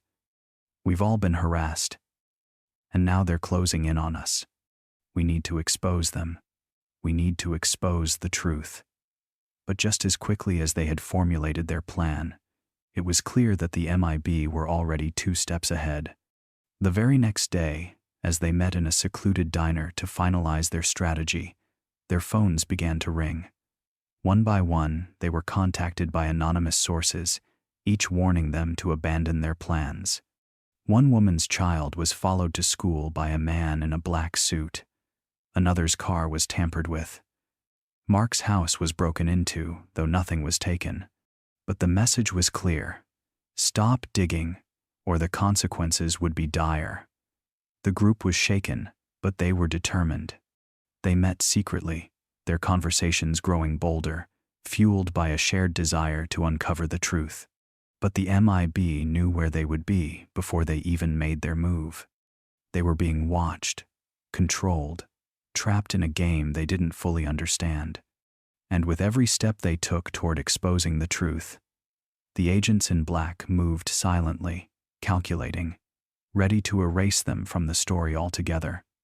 The plan to expose the truth, it seemed, was doomed from the start. The MIB were always 1 step ahead, like a shadow they couldn't outrun. And as the group huddled together, the stark reality set in.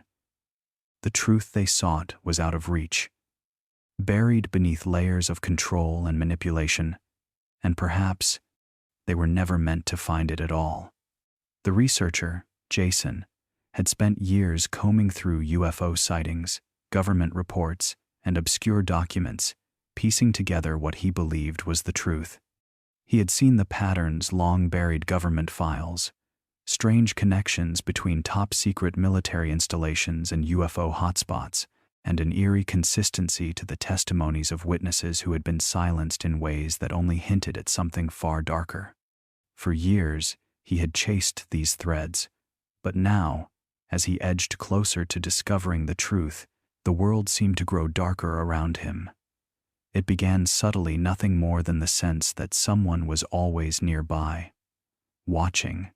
His phone calls were mysteriously interrupted, and email replies from his contacts took longer than usual.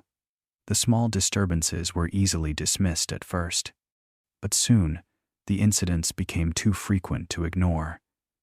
He noticed the same black sedan parked outside his apartment each night. The same figure, a tall man in a dark suit passing by his office at odd hours. Jason had always believed in the power of observation, but now, it seemed, he was the one being observed. The first anonymous message arrived late one night, tucked into an envelope with no return address. It was simple, chillingly direct. Stop looking into it. The handwriting was firm, almost commanding. He didn't know who had sent it, but the warning was clear enough. Jason paused, staring at the letter, trying to make sense of it. But instead of retreating, his curiosity intensified. If someone wanted him to stop, then surely he was onto something important. Then came the packages. Each one was left at his doorstep, unmarked, with no indication of who had left them. The first was a small box containing a series of photographs, grainy images of UFOs that were almost too perfect, too staged to be real.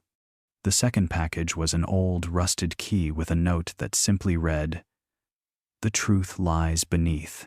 The third contained a disc, the kind that looked as though it had been thrown together hastily, filled with data he wasn't sure he could interpret. Each package seemed to be urging him forward, but Jason felt the suffocating pressure of being pushed deeper into a rabbit hole he wasn't sure he wanted to explore anymore. As he delved deeper, the shadows around him grew thicker. He couldn't ignore the truth. The men in black weren't just interested in silencing the public. They were controlling the narrative, manipulating what people knew, and more chillingly, what they didn't. He had always thought that the MIB were simply agents of cover-up, sent to intimidate witnesses and keep the truth hidden. But now, he realized they were more than that. They were the gatekeepers. They controlled the very flow of information, making sure certain truths never saw the light of day. The more Jason uncovered, the more he realized he was only scratching the surface of something far more sinister. There were connections between the UFO phenomena and powerful interests in government, military, and even corporate sectors. These forces had been conspiring for decades, possibly longer, and Jason was beginning to understand the stakes. He wasn't just chasing the truth anymore. He was up against an unseen hand, one that could destroy his life without ever leaving a trace. The messages kept coming. The packages became more frequent. And with every new piece of information Jason gathered, the more he felt the noose tightening around him. The MIB were always one step ahead, and it was clear now. They weren't just hiding UFO secrets. They were the ones controlling them. The man, Ethan, had spent months gathering every shred of evidence he could find. He'd compiled reports, eyewitness testimonies, photographs, and video footage, all pointing to something far beyond the realm of explanation. He knew the risks, knew the MIB were watching, but he couldn't live in silence any longer. What he had uncovered couldn't stay hidden. The world needed to know. The first warning came in the form of a phone call. His landline rang late one evening, its shrill tone echoing through the quiet apartment. When he answered, there was only silence on the other end, and then, in a cold, mechanical voice, a single sentence: "Stop talking, or we will make you disappear." The line went dead before he could respond. Ethan knew exactly who it was. The men in black had been a constant shadow since the day he'd come forward with his initial encounter. But the warning didn't stop him. If anything, it fueled his resolve. His findings were too important, too groundbreaking to be buried by a few men in dark suits. The truth was out there, and he was the one who would expose it. He began working in secret, piecing together a comprehensive report that he planned to release to the public. Every moment he wasn't at work, he spent poring over the data, cross-referencing it, making sure the story he was about to tell was airtight. He couldn't afford any mistakes. The MIB had already tried to intimidate him, and he knew they wouldn't hesitate to escalate things if they felt threatened. But he didn't care anymore. The truth had to come out, no matter the cost. The night he finally pressed send on the email that contained his findings, Ethan felt a weight lift off his shoulders. He had done it. He had exposed the conspiracy that had been hidden for decades. The UFOs, the abductions, the government cover-ups, it was all there, laid bare for the world to see. He felt a sense of relief, but that relief was short-lived. The very next morning, as he walked to his car, a black sedan pulled up alongside him. Two men in dark suits stepped out, their faces emotionless, their movements synchronized. They didn't speak, but their presence was enough to freeze Ethan in place. One of the men handed him a small, cold metal device. The man's voice was low, barely a whisper, but Ethan heard every word clearly. "You have made a mistake. This is your last chance to retract your statement." Ethan stood frozen, staring at the device in his hand. He could feel the weight of the situation, the danger that had just closed in around him. He could feel the men watching him, waiting for his decision, but he didn't flinch. "No," he said quietly, the words leaving his mouth with a finality that surprised even him. Without another word, the men got back in the car, and the vehicle sped off. Ethan stood there, heart racing, knowing that what he had just done couldn't be undone. The MIB's response was swift. That night, his apartment was broken into, files were stolen, and his computer wiped clean. The following days were filled with strange occurrences: his phone tapped, his emails compromised, even his own friends turning against him. But the worst part was the constant feeling that someone was always watching, always waiting. It was clear now the MIB had no intention of letting him walk away unscathed. They had only just begun. The whistleblower's name was never meant to see the light of day. In the quiet of his small apartment, surrounded by walls littered with files and documents, he knew the risk he was taking. But something deep inside him told him it was time. The truth had been buried for too long, and his conscience couldn't take the weight of the lies any longer. The documents he had gathered over the years were nothing short of explosive. Hidden government projects, covert operations, and evidence of alien contact that had been suppressed and erased from the public eye. The information he held could bring everything to light, if only he could get it into the right hands. But even he knew there were dangers that had silenced others before him. The MIB, their reach and their control, was vast. They were the ones who kept this secret intact, and they didn't take kindly to anyone who threatened to expose it. He didn't hesitate. He reached out anonymously to a trusted journalist, someone who had been digging into the UFO phenomenon for years. He knew that once the story was out there was no going back. He left behind a trail of encrypted messages, passwords to locked files, and a coded letter outlining the key pieces of the information. It wasn't enough to change the world immediately, but it was a start. A whisper of truth in a sea of silence. Within hours of the journalist receiving the documents, the first sign of trouble came. It was subtle at first: strange phone calls, silent threats in the form of cryptic emails, and a few too many nights spent with the feeling of eyes watching from the shadows. But it wasn't until the journalist's home was broken into that it became clear. The MIB were closing in.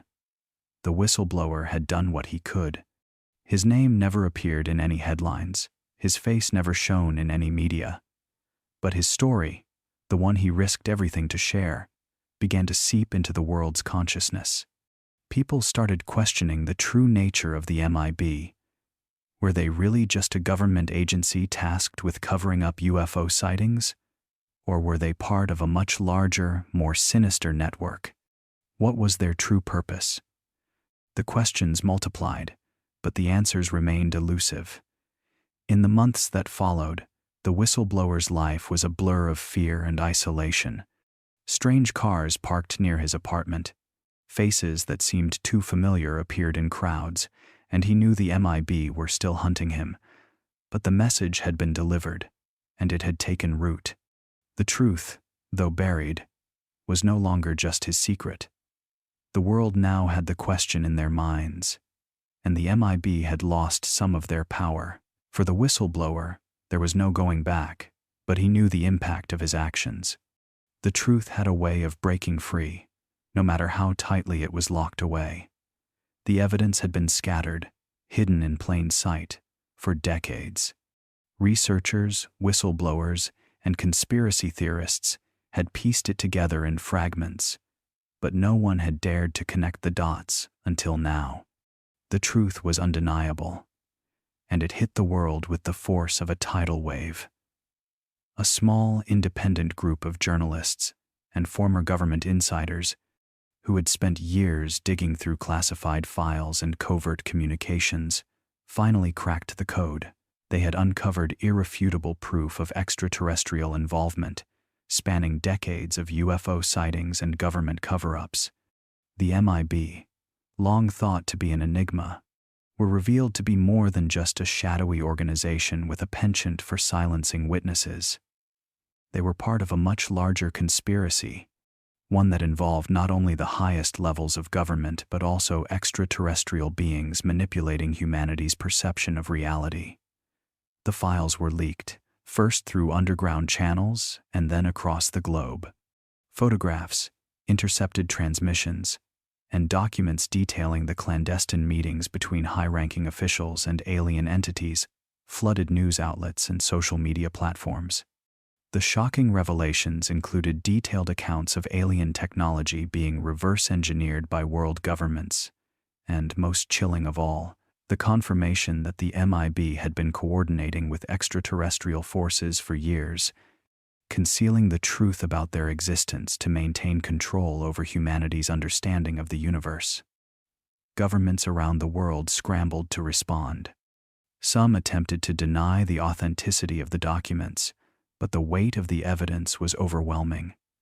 Public outrage grew as citizens questioned everything they had ever been told. How much had been hidden? How far did the lies extend? And what did this mean for the future of human civilization? The MIB's response was swift and brutal.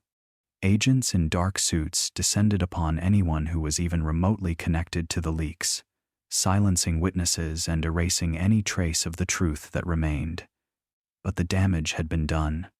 The genie was out of the bottle, and the world would never be the same. For those who had spent years in the shadows, whispering about the truth, this was both a victory and a terrifying moment of reckoning. The conspiracy was no longer just a theory. It was a reality that shook the foundations of everything people had believed. The implications of extraterrestrial involvement, the control exerted by the MIB, and the vast, hidden powers at play created a wave of uncertainty and fear. People demanded answers. The MIB, once an elusive organization that moved in silence, now found themselves on the defensive. Their carefully constructed web of secrecy was unraveling, and the world was watching. But the questions didn't stop there. What did the extraterrestrials want? Why had they been working with the MIB? And, most importantly, what was their ultimate plan for humanity? As the truth came to light, a new era of discovery and fear began, one where the secrets of the universe were no longer locked away, but waiting to be explored. The world had changed overnight.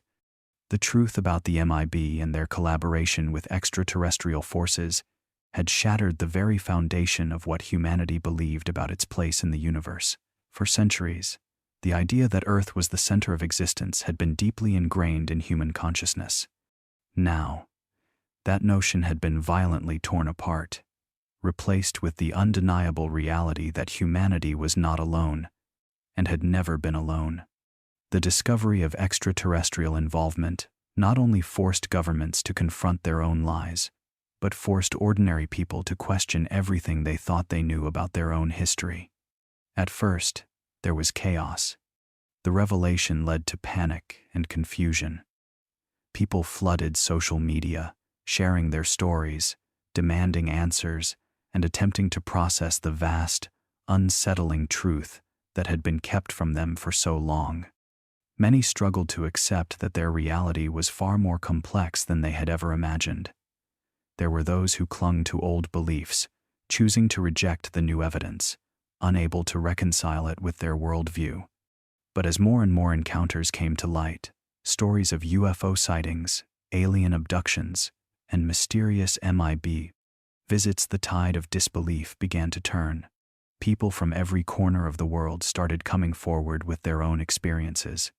What had once been dismissed as fantasy or delusion was now being recognized as the truth. Former government officials, military personnel, and ordinary civilians shared their harrowing stories of close encounters, of being silenced, intimidated, and threatened by the MIB. The floodgates had opened, and there was no turning back. The MIB, once a terrifying force that operated in the shadows, now found themselves exposed. Their power was diminished, though not entirely gone. Governments scrambled to reorganize, to deal with the fallout of decades of deception. The task of managing this new reality was enormous. What did this mean for global security? What impact would it have on international relations? How would society adjust to the knowledge that beings from other worlds were not only real, but had been actively involved in shaping human history? For the first time in history, the idea of a new world took on a different meaning. The old world, the one where humanity believed it was the pinnacle of existence, was gone. In its place was a new world, one where humanity had to come to terms with its own insignificance in the grand scheme of the cosmos. A world where the truth, however terrifying, was finally exposed, and no one could go back to the comforting ignorance of the past. People began to adapt, slowly at first. There were heated debates over what the next steps should be. Some believed that humanity should embrace its newfound reality and open itself up to the possibilities of intergalactic relations. Others feared what this revelation might mean for Earth's future, concerned that humanity would be pawns in a cosmic game far beyond their comprehension. But despite the uncertainty, one thing was clear. The age of secrecy was over. The truth was out, and the world would never be the same again. The new reality had arrived, and humanity had no choice but to face it, whether it was ready or not. Truth, once a secret buried deep within the vaults of governments and shadowy organizations, had finally been exposed to the world. Yet, with its revelation came a new wave of uncertainty, one that left humanity standing on the precipice of an unknown future. The skies, once a symbol of mystery, had now become a place of profound revelation and fear. Extraterrestrial life, once relegated to the realm of science fiction and conspiracy theory, was now a reality, an undeniable force that had been intertwined with the very fabric of human existence for centuries. The men in black, once thought to be mere folklore or figments of wild imagination, were real, and their role in shaping human history was more sinister and far-reaching than anyone could have anticipated. The question now was what to do with this knowledge. The world, still reeling from the shock of this discovery, found itself at a crossroads. There was no handbook for navigating this new reality. How would humanity respond? Could the truth coexist with the old systems of power, or would everything crumble under the weight of what had been hidden for so long? Nations, once so sure of their sovereignty, were now bound by the shared knowledge that they were not alone in the universe. The revelations had exposed the fragility of Earth's place in the cosmic order. Some saw it as an opportunity, a chance to forge new alliances, to learn from civilizations far more advanced than their own. Others, however, feared the implications, wondering whether humanity would simply be pawns in a larger game they could never fully understand. But beneath all the uncertainty, there remained one undeniable truth. The MIB's grip on the world had loosened. For decades, they had held power through fear, manipulation, and secrecy. Now, with their existence laid bare, their ability to control the narrative had been shattered. They were no longer the shadowy figures who could silence anyone who dared to speak. However, their presence still lingered, a reminder of the powerful forces at play behind the curtain. Some whispered that even in the light of exposure, the MIB would find a way to adapt, to evolve, and to continue their hidden agenda. As the world grappled with this new reality, many questions remained unanswered. Who exactly were the extraterrestrials that had been watching over Earth? What was their true purpose? Were they truly benevolent? Or was there a darker, more insidious reason for their involvement? The MIB had kept these answers hidden for so long, and even with the truth coming to light, the full story had yet to unfold.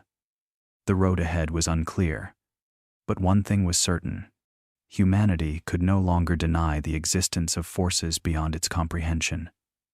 The journey of discovery had just begun. What awaited at the end of this road, whether salvation or destruction, was still shrouded in mystery. But the world was no longer the same, and the future would forever be shaped by the knowledge that the truth was far more complex than anyone had ever imagined.